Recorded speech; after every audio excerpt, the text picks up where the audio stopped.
Friday Cardinals. My name is Kieran. And my name is TK. It is the end of the week. Today we have dueling jokes of the day. Now moving on to today's news.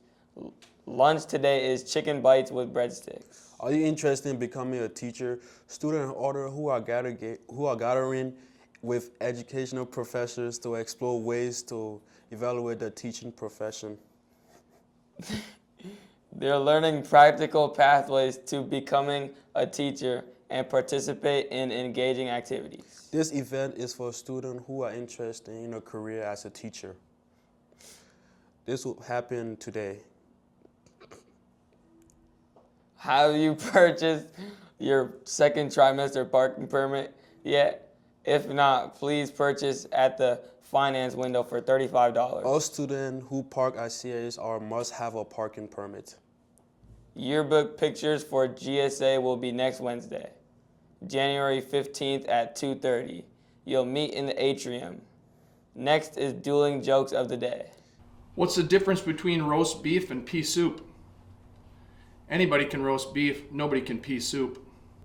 Here's an economics joke for you. So why did balloon prices rise? Inflation. These jokes was better than last time. No, they weren't. Moving on, we have alumni spotlight with Mr. Johnson. What was the biggest fish you ever caught? Biggest fish I ever caught was like a 65-inch sturgeon, as long as this table. And I caught it on the Rainy River. It was about this big around. It looked like a shark. My fishing partner got it by the tail, almost pulled him in the water. And I got a picture of myself holding it, like literally like this. It's like a dinosaur. This fish is like 100 years old. Yeah. What are your hobbies? My hobbies, can't say fishing obviously, because that's too obvious. I coach football at Anoka. I love to do that. So I got 4 kids, 3 boys, all of them play ball.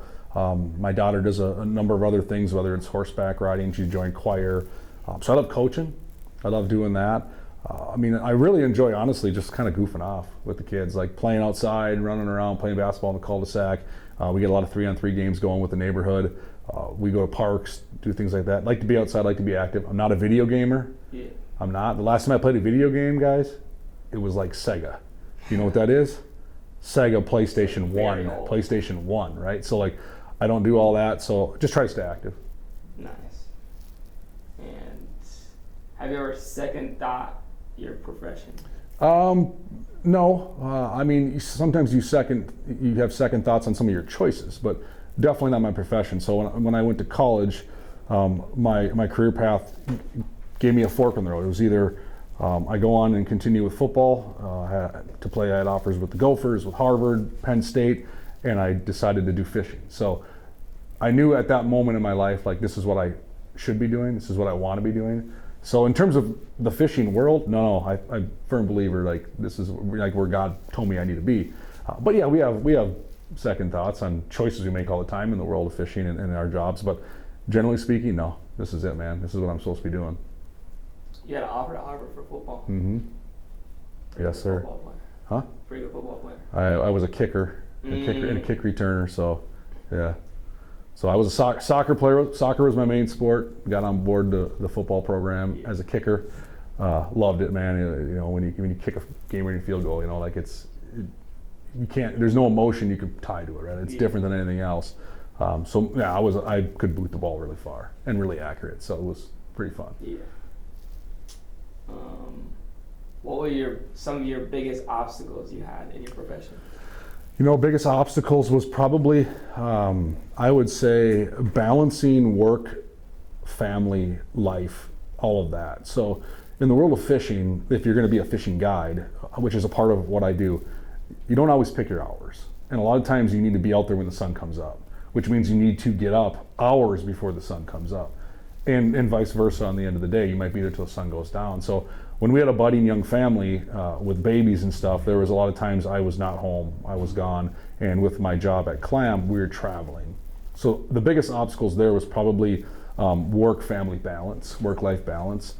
Otherwise, you know, my obstacles are pretty minor in the world of things when you look at the fishing side. So definitely not the same obstacles other jobs can face on the stress level. because at the end of the day, like what I do in my world is I promote and I sell fun. So it's pretty darn good.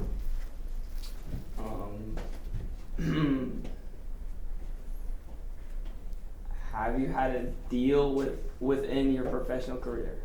A deal, Yeah, like I don't know what that means. like a sponsorship deal? Yeah. Yeah. Yep. Yeah. I have a handful of partners outside of Clam Outdoors that I work with on a promotional level, whether it's a boat company, a motor company, rods and reels, tackle, things like that. So then it's ironic because my job at Clam is to manage these pros. Well, then I'm being managed for another company because I'm one of the pros. So it's kind of cool to see all aspects, which I think helps us learn our trade better. But yeah, there's fun deals all over the place. Yeah. What advice can you give students in high school? High school, be here is a big one. You know, I mean, if you're not here, you're not going to learn a whole lot. I would say try new things. Like a lot of people get stuck in a rut. They don't want to step outside their comfort zone. But what I can tell you, seeing it happen a number of times, is when you step outside your comfort zone, you oftentimes find something you're meant to do. I think when we stay in our comfort zone, we oftentimes find the easy path and we take the easy path. So I always encourage people, try something different, maybe something you thought you'd never do in your lifetime, and you might be surprised. I think that's important. I also think high school, we're supposed to socialize in high school. Let's call it what it is. Like that's the beauty of high school. Don't let that pass you up. You know, make friends, be outgoing the best you can, talk to people, make the most of it. And because it does go by quick. That sounds cliche, and everyone's like, oh yeah, of course he's going to say that, but it's true. Like you will be going to college like what feels like next week. So make the most of it, have fun, make memories, and yeah, step outside your comfort zone. If you were in high school right now, what would you do differently? Oh, what would I do differently? Man, that's tough. I loved a lot of things I did in high school. I mean, I probably would have aligned some classes a little differently, to be honest. Like, I took a lot of shot classes, a lot of strength training, like a lot of stuff like that. I probably would have done a little more of this. Like some of this existed when I was at Coon Rapids here, but not to this level. I probably would have spent a little more time doing communications and production type stuff. I probably would have.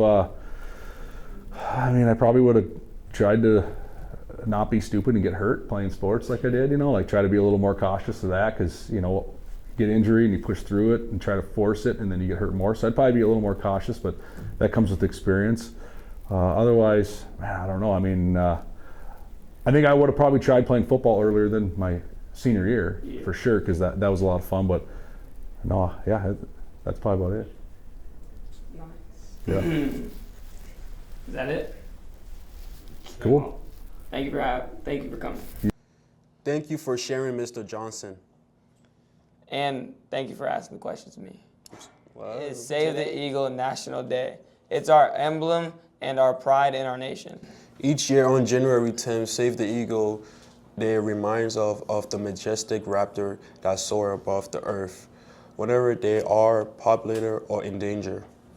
Due to the work of scientists and the public, the bald eagle was removed from this list in June 2007. While this day started as a way to save a species of bald eagle and to raise awareness about the species that Observe has grown to engage all species to eagles. Approximately 60 species of eagles populate the world. Most of the species are found in Eurasia and Africa. North, Central, and South America and Asia only accounts for about 14 species. However, no eagles are found in Hawaii. The most common species in North America are the bald and golden eagles. That's all for the Red Zone. See you next week.